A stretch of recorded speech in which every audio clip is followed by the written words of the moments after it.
Let's get to some of your headlines this morning. President Obama has signed an emergency $26 billion jobs bill. So how much of that money is going to, let's say, New Jersey for jobs? Steve Keeley.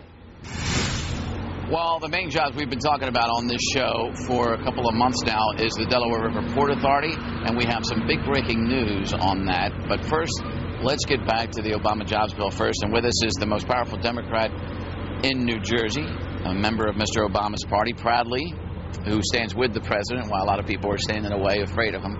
But this bill is supposed to save 3,900 of the 10,000 teachers who lost their jobs this year in New Jersey. How do you dole that money out? Is South Jersey teachers going to benefit from that, or is it going to go all the way to North Jersey?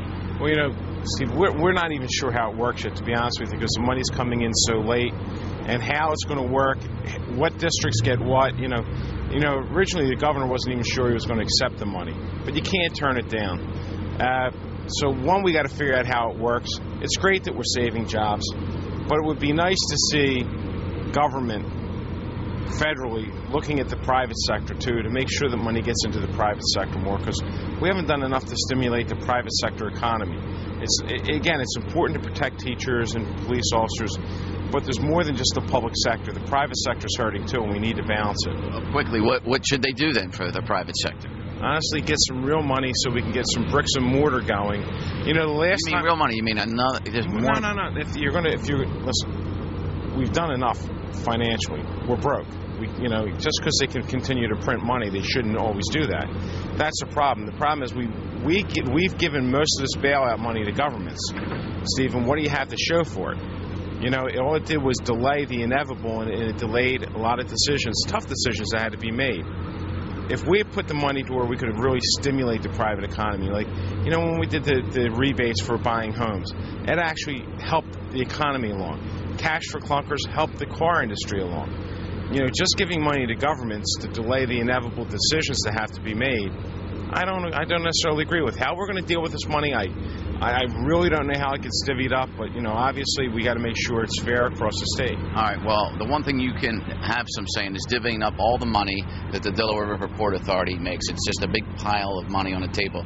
And the breaking news is you're going to introduce legislation this week to cap salaries, do away with car allowances, and something else we haven't reported on, but that's news.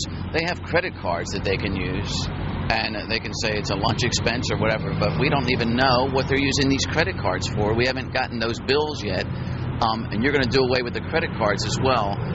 Everybody's a reformer now, they're saying, with the Delaware River Port Authority. But what are some of the specific reforms in this that people can grapple their hands around in terms of salaries? We're seeing guys make $220,000, a lot of $200,000 salaries over there. Are they going to have to take pay cuts? Listen, once we introduce this legislation, if you have a contract, at the end of the contract, you're going to get a pay cut. We're going to cap everyone's salaries. We're looking to cap everyone's salaries at the governor's salary at $175,000. We want car allowances, expense accounts, all that has to go. What we want to have a consistent set of rules for every single authority in the state of New Jersey. Whether it's the Bay Authority, the Port Authority, the Transportation Authority, every single authority is going to be governed under the same set of bylaws, the same set of rules. Steve, people are fed up with, just the way things have been going on for years. And people say you can't do anything about it, and we can. We struggle because it's a bi-state authority, and you have to get the buy-ins from the other states. But we're going to put this out there. We're going to adopt it in New Jersey, then challenge our colleagues in Pennsylvania and in New York and Delaware to live by it. It's amazing to me that the guys, let's just talk about New Jersey, Nash and Matheson are hanging on. You support both, you're friends with both, long-time political histories of both. But Matheson, I obtained internal emails, even though he had a car allowance of nearly $17,000, he would demand a pool car if he was going to drive to, say, to visit you in Trenton, so he wouldn't have to put mileage on his car that the toll payers are paying for. That is just outlandish greed. How can you support a guy so greedy? He doesn't have his fingers on enough of our money.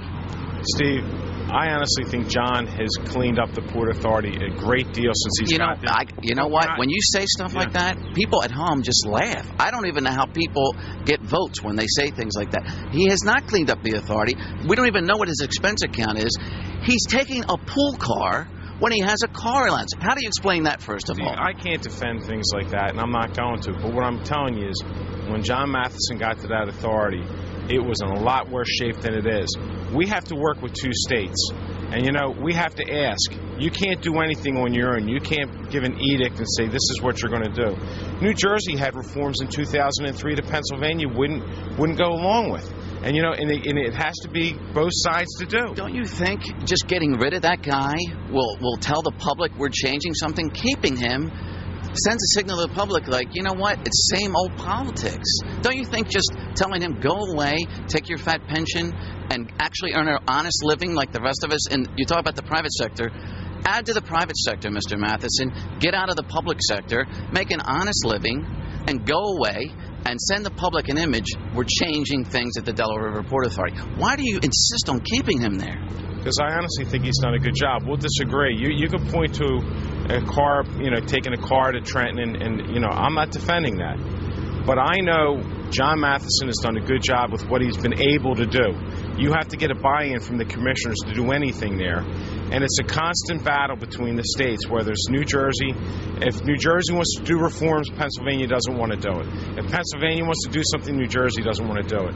And he's got to play referee the entire time. And John is a former Republican senator who actually served this region very well. I got the job because you Democrats needed to get him out of office, so you got him a job that he was making $49,000, appointed him a $200,000 job, got him out of there, got a Democrat in Gloucester County, got control of the state Senate. I just got to point the facts out here. You guys, the Democrats, appointed him. McGreevey, one of the classics of all time, appointed this guy just to get him out of office. It's not that he got appointed by a Republican. He was absolutely the best guy for the job because... What bridge experience did he have? I'm just curious. When he's a state senator, how is he the best guy to run a bridge authority? You know who'd be the best guy? Me. I'm an iron worker. Right. So why isn't it somebody who actually worked his way up from age 18 and didn't have mommy and daddy put him through to college? How is he the best guy? What bridge experience did he have when he got that job? Listen, Steve, none of these guys are engineers that run it. Bill Baroni just became the number 2 guy at the Port of New York. What experience does he have? And what he has, he's got a lot of integrity, he's a good person, and he can get things done. And that's what we saw with John Matheson. I'm not going to call for John Matheson to leave. I'm not. We're getting ready to do a light rail expansion into Gloucester County.